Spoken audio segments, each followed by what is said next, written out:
नमस्कार साथियों, स्वागत है आप सभी का इवोल्यूशन आरएस के इस ऑनलाइन प्लेटफॉर्म पर, जहाँ डेली मॉर्निंग में न्यूज एनालिसिस का डिस्कशन करते हैं।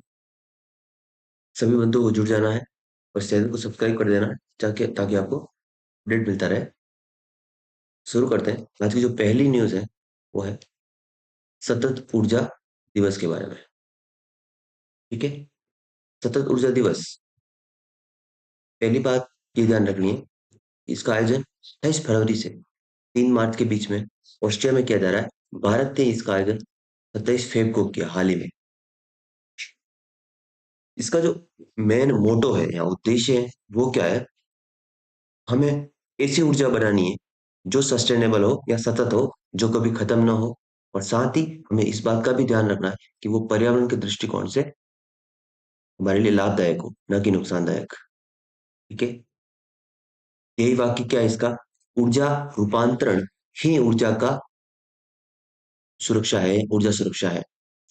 ये क्यों कहा जा रहा है, ये इसलिए कहा जा रहा है क्योंकि आज जो हम वर्तमान में ऊर्जा यूज करते हैं वो ऊर्जा कौन सी है, तो 60% लगभग ऊर्जा जो है हम कोयला, गैस और लिग्नाइट से करते हैं, इससे प्राप्त कर रहे हैं। और इससे कौन सा नुकसान हो रहा है, तो देखो, पहली समस्या क्या है, इन रिसोर्स को हम यूज कर रहे हैं। सबसे बड़ी समस्या है जो हमारे सामने आज उभर कर आ रही है, वो है वैश्विक तापन या ग्लोबल वार्मिंग। और ये कहीं न कहीं मानव जो है इसके लिए खतरा है, जैव विविधता के लिए खतरा है, बायोडाइवर्सिटी के लिए भी खतरा है। समस्या कहाँ है, एक तो ये नॉन रिन्यूएबल एनर्जी सोर्स है, उनकी आपूर्ति सीमित है, यानी एक बार कोयला खत्म हो गया तो उसके बाद में इसका प्रोडक्शन संभव नहीं हो पाएगा, यानी ये सीमित मात्रा में है। पहली समस्या है। ठीक है, और दूसरी है पर्यावरण पर इसका प्रभाव क्या आएगा। वैश्विक तापन जो है एक मुख्य समस्या है, वो भी इनके द्वारा जनरेट होगी। और साथ ही जैव विविधता को भी खतरा है। और जनसंख्या का भार समय के साथ बढ़ता जा रहा है, तो फिर ये सीमितता और ज्यादा बढ़ जाएगी। ठीक है, इसका हमें सब्स्टिट्यूट खोजना है। तो वो सब्स्टिट्यूट क्या हो सकता है, तो उपाय हो सकता है सोलर या विंड एनर्जी या जल ऊर्जा हो सकता है।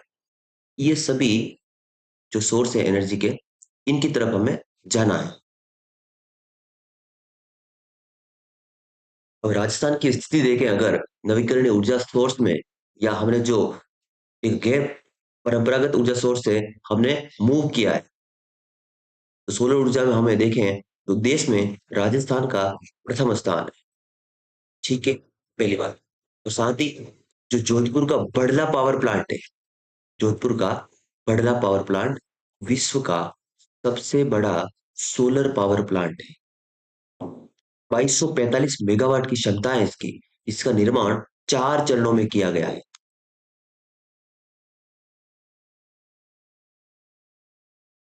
और बेसिक्स में हम क्या जान सकते हैं, राजस्थान सरकार ने सौर ऊर्जा नीति भी जारी की 2019 में। राजस्थान पवन व हाइब्रिड ऊर्जा नीति 18 दिसंबर 2019 जारी करने वाला भी स्टेट है।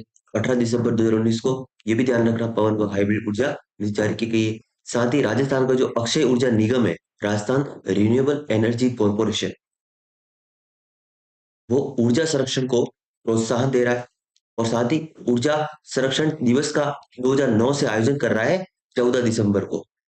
इस बार 13वां था ये, 14 दिसंबर 2022 को ऊर्जा संरक्षण दिवस। इतनी बात हमारी ऊर्जा से संबंधित हो चुकी है। साथ ही नेक्स्ट न्यूज है, सबसे व्यस्ततम हवाई अड्डों में जो राजस्थान का जयपुर हवाई अड्डा है, पूरे देश में 11वें स्थान पर है। ठीक है, ये न्यूज है। और साथ ही हमें ये भी ध्यान रखना है कि इस सूची में जो दिल्ली एयरपोर्ट है वो पहले स्थान पर है, और मुंबई एयरपोर्ट दूसरे, और बेंगलुरु एयरपोर्ट तीसरे स्थान पर है, हैदराबाद चौथे पर है। देखो, हाल ही में कोटा इंक्यूबेशन सेंटर जो है, वो जो पेपर रिसाइकल है, पेपर को रिसाइकल कर उपयोग में लेने वाली पहली यूनिवर्सिटी बन चुका है। याद रखना, बहुत ही इंपॉर्टेंट है। पेपर को रिसाइकल कर उपयोग में लेने वाली पहली यूनिवर्सिटी बन चुका है कोटा यूनिवर्सिटी। और ये कोटा यूनिवर्सिटी का इंक्यूबेशन सेंटर। इंक्यूबेशन सेंटर क्या होता है, इसके बारे में थोड़ी सी जानकारी लें। उससे पहले इसका लोकार्पण किया राज्यपाल कलराज मिश्र ने हाल ही में। राजस्थान में वर्तमान में जयपुर, कोटा, उदयपुर, भरतपुर, बीकानेर, जोधपुर, पाली और चूरू में इंक्यूबेशन सेंटर स्थापित है। इंक्यूबेशन सेंटर क्या होता है, इसके बारे में भी हमें जानकारी होनी चाहिए।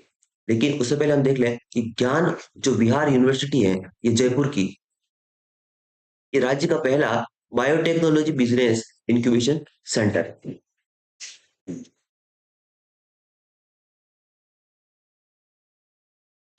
यहाँ पे थोड़ी सी आप जानकारी ले लीजिए।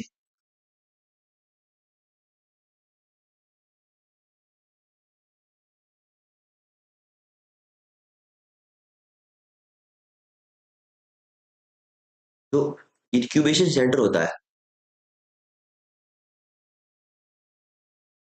इंक्यूबेशन सेंटर का मुख्य उद्देश्य होता है जो राज्य में जितने भी स्टार्टअप है,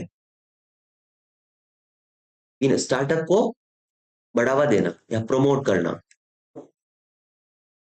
इससे संबंधित राज्य की क्या, राज्य सरकार कौन सी परियोजना चला रही है, आपने सुना होगा I start, I start nest. ये है इंक्यूबेशन का मतलब कि जो स्टार्टअप है उनको बढ़ावा देना राज्य सरकार का काम है। तो वो इनके माध्यम से, परियोजना के माध्यम से और साथ ही इंक्यूबेशन सेंटर की स्थापना के माध्यम से उनको बढ़ावा दे रही है। आई स्टार्ट नेट्स, नेस्ट जो है वो इससे संबंधित है।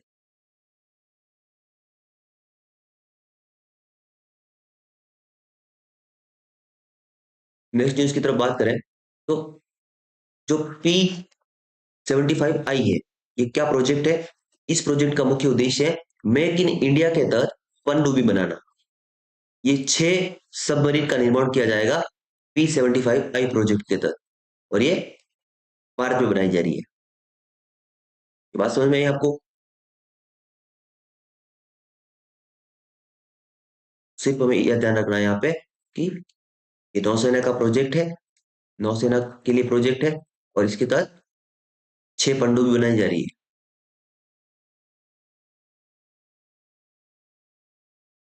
भारत के रक्षा मंत्री कौन है वर्तमान, राजनाथ सिंह जी। राज्य मंत्री कौन है, रक्षा राज्य मंत्री, ये भी पता होना चाहिए आपको, अजय भट्ट।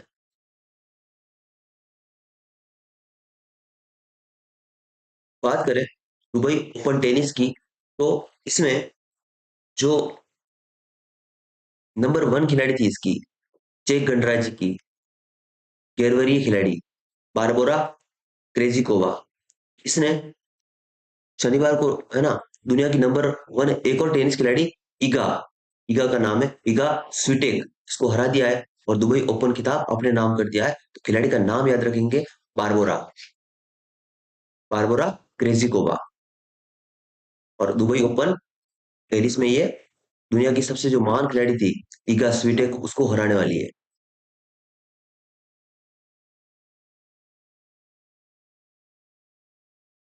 हाल ही में हमने पढ़ा था ये कि सीकर में महिला कुश्ती, जूनियर महिला कुश्ती राज्य स्तरीय महिला जो कुश्ती उसकी प्रतियोगिता का आयोजन हुआ था। और उसमें अंकित कंवर ने शेखावत में, सॉरी, अंकित कंवर शेखावत ने 72 किलो जो वेट है उसकी कैटेगरी में गोल्ड मेडल जीता है। अंकित कुमार शेखावत जो है, अंकित कुमार कंवर शेखावत, उनका संबंध किससे है तो आप बता देंगे, कुश्ती से है।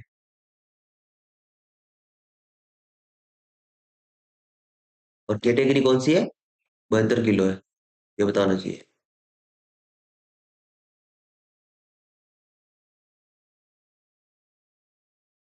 राजस्थान में खो खो लीग जून में शुरू होगा, कहाँ होने जा रहा है, जयपुर में होने जा रहा है। लेकिन हमें ये ध्यान रखना है, इसका शुभंकर अभी घोषित हो गया है, शुभंकर सुल्तान होगा इसका, शुभंकर घोषित हो चुका है इसका। और इसमें मुख्य रूप से राजस्थान की 8 टीमें भाग लेगी, Bikaner Riders, Mewar warriors, the Jaipur warriors, Chambal champions, Jodhpur bulls, Bharatpur panthers, the panthers.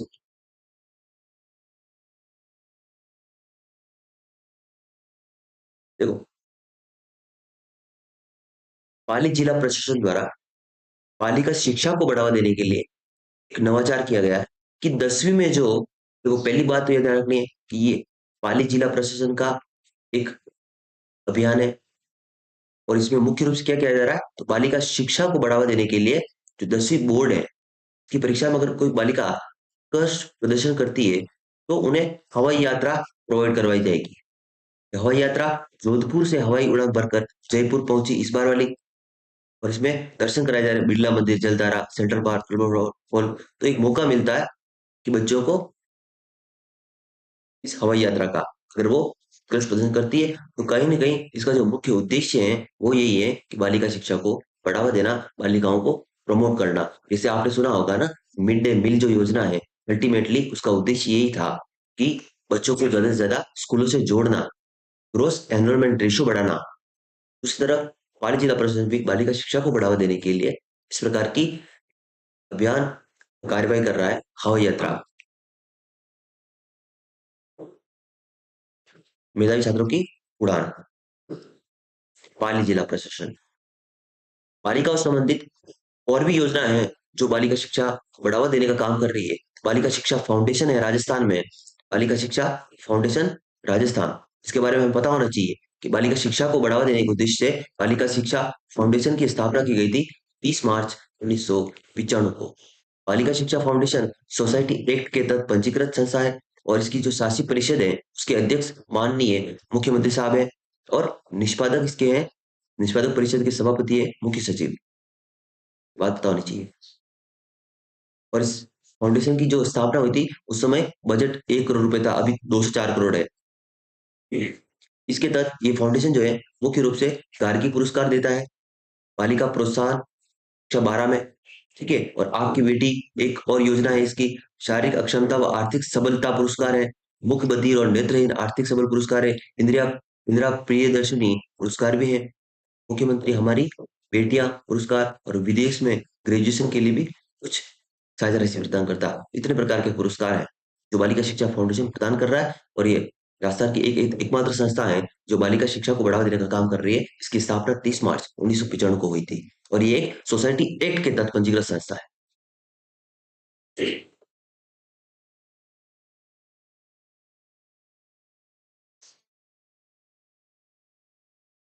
हाल ही में देखो, वर्तमान में मैंने आपको बताया था जो सड़क दुर्घटना है उस संबंधी जितने भी काम हो रहे हैं वो उदयपुर में ही हो रहे हैं।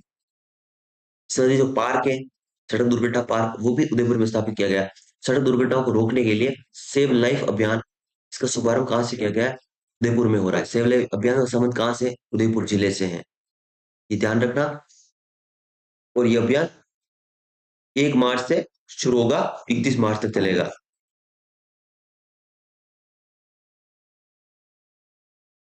इसी के बेसिक्स में जाए तो कुछ अभियान राज्य में पहले से चलाए जा रहे हैं, बहुत सारे अभियान चलाए जा रहे हैं वैसे तो, लेकिन आपको पता होना चाहिए प्रेषित संबल जो अभियान है 2022, इसका मुख्य उद्देश्य क्या है और ये कहाँ किसी किसी द्वारा चलाया जा रहा है। जिला प्रशासन जयपुर द्वारा चलाया जा रहा है।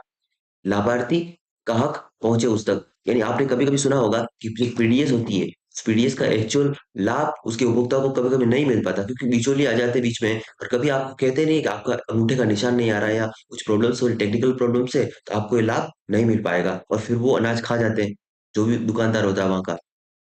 ऐसी कुछ समस्या आती है तो ये प्रशासन की समस्या है। इन समस्याओं के समाधान के लिए ये प्रोजेक्ट संबल जयपुर जिला प्रशासन द्वारा चलाया गया था। इसका मुख्य उद्देश्य था जो पेंशनर्स हैं जिनको पेंशन नहीं मिल पा रही है, कुछ डॉक्यूमेंट फॉल्ट हो रहा है या उनको आइडिया नहीं है, उनको इनोवेट करना है, इस संबंधित है ये। और पालना योजना के जो लाभार्थी बच्चे हैं उनको जोड़ना इस योजना से, जो वंचित है, और दिव्यांग जो है, बूढ़े जो हैं, इनको जोड़ना, इस मुख्य उद्देश्य था। और साथ ही हमें ये बताना चाहिए कि राज्य में बहुत सारी जो योजना है वो अभियान चलाए जा रहे हैं, तो अपनी बेटी अपना ये अभियान पाली से संबंधित है, ठीक है। देवी शक्ति कॉफी विद कलेक्टर कार्यक्रम, मेरी पुलिस मेरी दोस्त डूंगरपुर से है। बांसवाड़ा का पोषण स्वराज अभियान, आधा गिलास पानी अभियान भीलवाड़ा का है।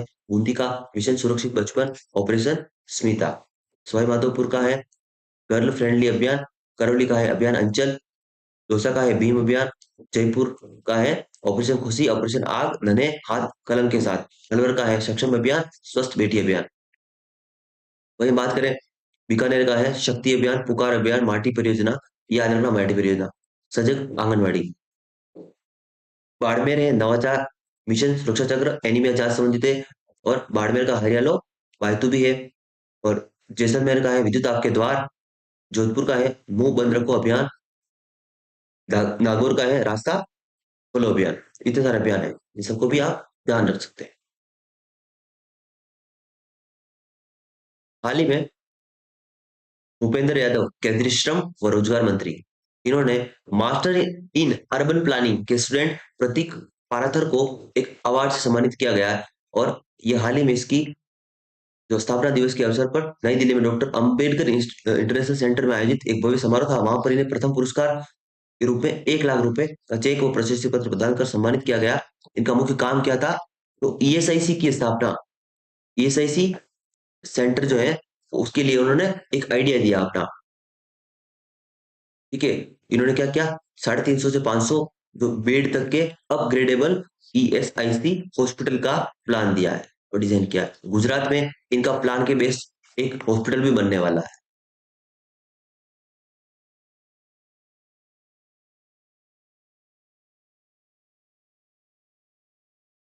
नेक्स्ट न्यूज की तरफ वो मूव करें तो अंतिम रूप से हमारे सामने जो बहुत समय से एक चर्चा का विषय बना हुआ है।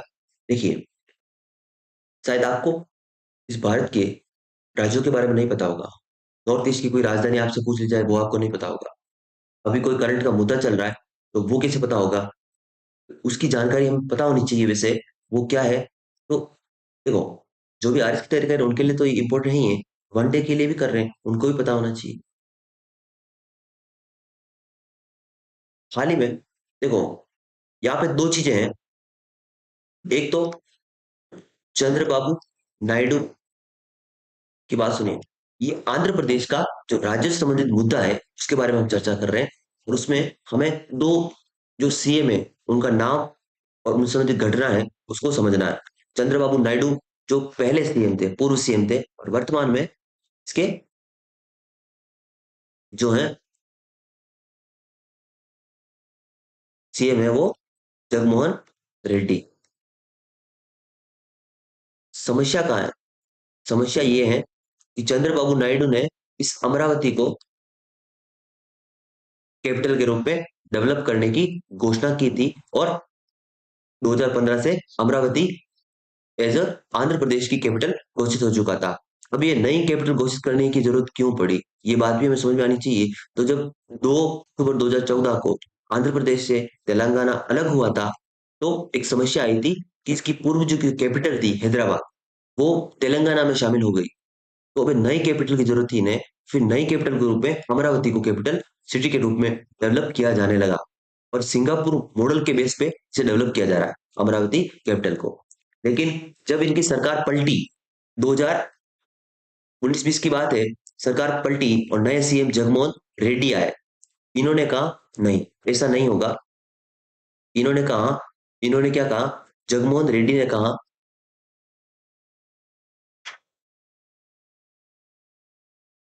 कि 3 कैपिटल बनेगी। अमरावती लेजिस्लेटिव कैपिटल होगी, विशाखापट्टनम एग्जीक्यूटिव कैपिटल होगी और कुर्नूल जुडिशियल कैपिटल होगी। अब इसके पीछे का मुख्य जो एक हम फंडा समझ सकते हैं वो यही है कि कहीं न कहीं इनके राजनीतिक हित भी है यहाँ पे। चंद्रबाबू नायडू जो है एक एक तरफ जो है,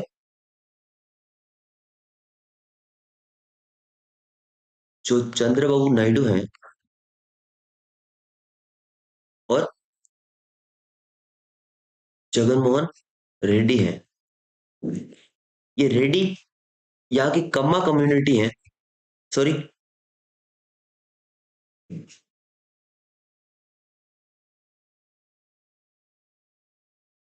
ये रेड्डी,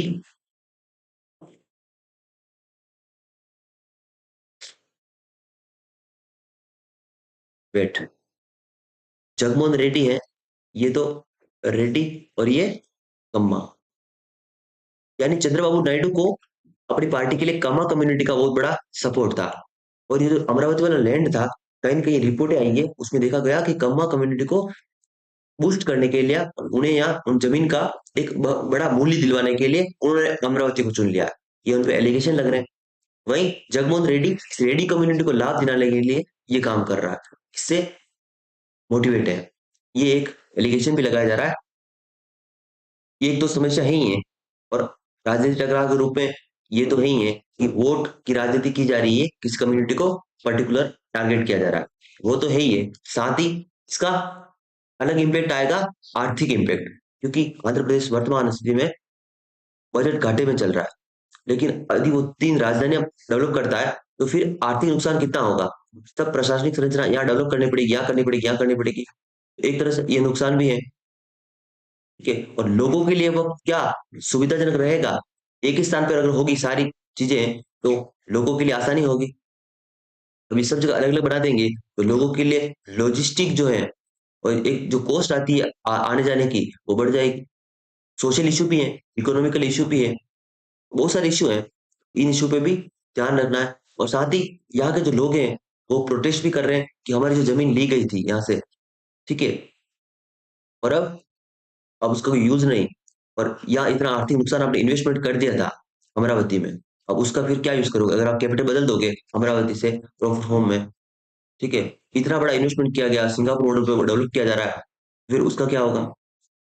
बहुत सारे इश्यू हैं। अमरावती का मेनली ये इश्यू है कि जो चंद्रबाबू नायडू है, उन्होंने एज अ कैपिटल के रूप में अमरावती को स्टेब्लिश किया 22 अक्टूबर 2015, जो वर्तमान में कैपिटल है अमरावती, ये घोषित हो गई। उससे पहले हैदराबाद थी, तो हैदराबाद तेलंगाना में चली गई थी, मैंने आपको बताया था। अमरावती की स्थापना आंध्र प्रदेश के जो पूर्व मुख्यमंत्री है चंद्रबाबू नायडू, उन्होंने 2014 में आंध्र प्रदेश राज्य के ग्रीनफील्ड प्रशासनिक राजधानी शहर के रूप में की थी, और इसकी आधारशिला 22 अक्टूबर 2015 को रखी गई। 2017 में आंध्र प्रदेश सरकार ने नए नियोजित राजधानी शहर अमरावती से आधारित रूप से काम करना शुरू भी कर दिया इसके लिए। और अगस्त 2020 में एक समस्या आई कि आंध्र प्रदेश विधानसभा एक नई सरकार आ गई है, अब आ गई है रेड्डी साहब की सरकार, और उन्होंने विधानसभा में एक बिल लाया और एक एक्ट पास किया, विकेंद्रीकरण क्षेत्रों का समावेशी विकास अधिनियम 2020, और इसके प्रावधानों के अनुसार विशाखापट्टनम कार्यकारी राजधानी बनेगी, अमरावती और कुर्नूल विधायी और न्यायिक राजधानियों के रूप में काम करेगी। इस फैसले के परिणाम क्या हुआ कि जो अमरावती के किसान थे उन्होंने व्यापक विरोध कर दिया। ठीक है,